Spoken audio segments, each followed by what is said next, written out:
Okay, so in this video, I'm just going to show you a little bit about the weights and what we're towing with. So I thought it'd be really good to put it into a little presentation to make it a bit simpler.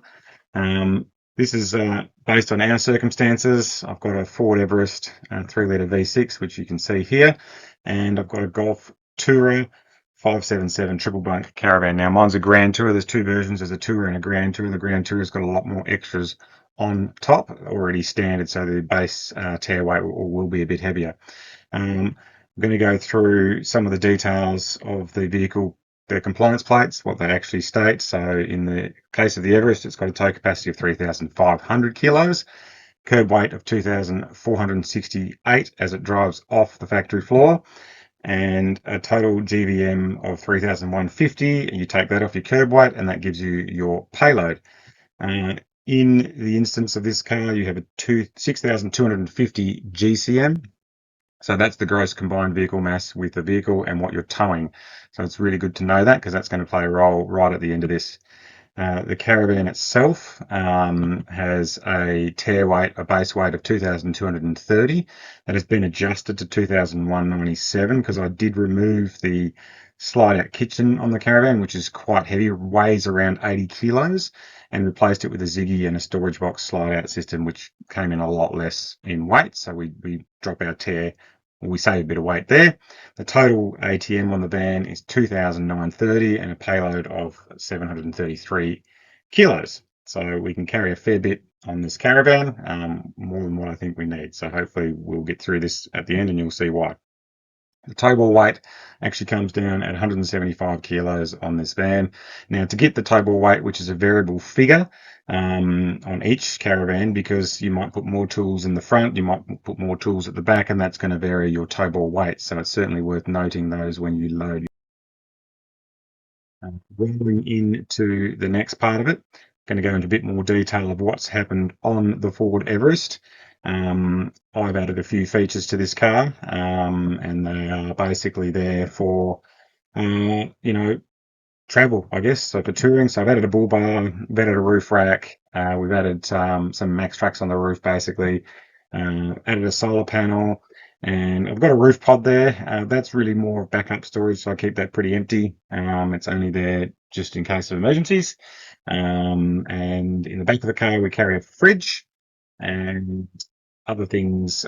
We've added little miscellaneous items weigh about 11 kilos. That's things like your mirror changes and stuff like that. So there's not much there, but that's a bit of stuff there. So total in all those options is a fair bit, 133 kilos. So you do need to consider that when you're, loading your vehicle up and what you're adding to your car before you even travel. Other things you need to take into consideration on your payload on your vehicle are the people in it. So kids, and then you've got your adults. And in this case, we've got a long range fuel tank, so up from 80 to 120 litres. So it does take a fair bit out, or another 40 kilos basically out of your payload. But that is a variable number as well, because you might not always drive on a full tank. So the total options there come in at around 367 kilos. So that's the heavy side of what you're going to be putting in your car. You then need to basically take that off your payload.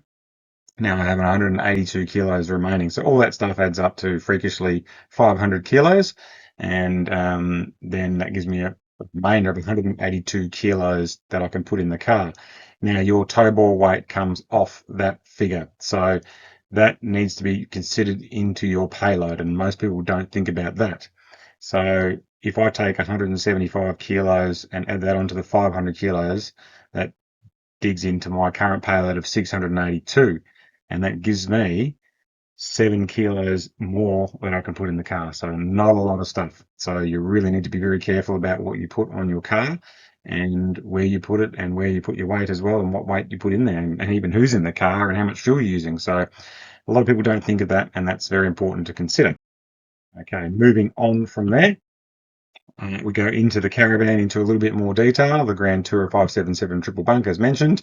That is not an actual picture of the Grand Tourer 577. That's a picture of the Tourer 577. I couldn't get any fresh images of the Grand Tourer. And we're just going to go into some of the additions on the caravan. And in this instance, I've added a dust reduction system.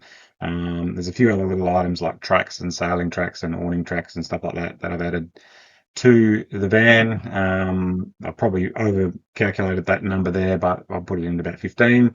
Added a jerry can holder, and I do carry a jerry can of fuel on the back, and that's around about 30 kilos all up. So the total options on the caravan, on top of what's standard on the caravan, is 56 kilos. And then you need to start considering what you put in your caravan. If you're traveling with full water tanks, this one has three. That's 285 kilos of water. So it's a fair bit, plus whatever's in your hot water system. And there's probably 10 kilos maybe in your pipes as well. Food, obviously, 45 drinks, depending on how much you drink and what you drink. The best way to do it is not carry too much beer because that's very heavy. And then obviously your chairs, your cutlery, all your items that you need to fit out your caravan. I've put that in there as weights as well. So we've weighed all that individually and it comes out to that amount there. And then, of course, clothes. So you need to worry about your clothes. I've got a miscellaneous number for anything I may have missed or miscalculated here or there. I've just added a little bit of a number on there to make sure I've got enough.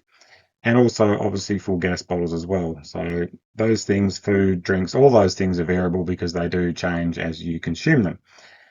So your total options are 573 kilos on this caravan. So the good thing about that is, including my additions, it only comes in at 629 kilos, which gives me 104 kilos of extra stuff I can load into the caravan, which is a lot of gear.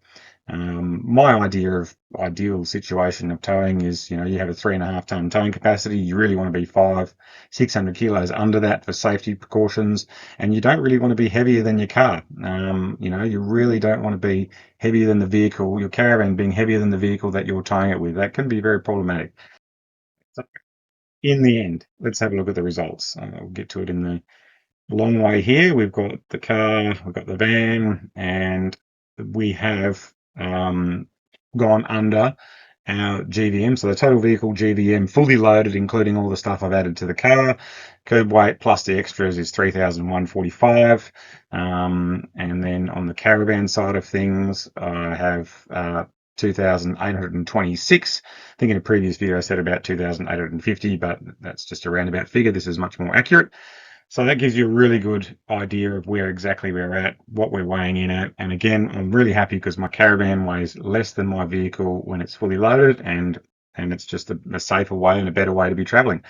So our gross combined mass of 6,250, we are under by over 250 kilos, and we come in at 5,969 kilos, which is a great number to be at.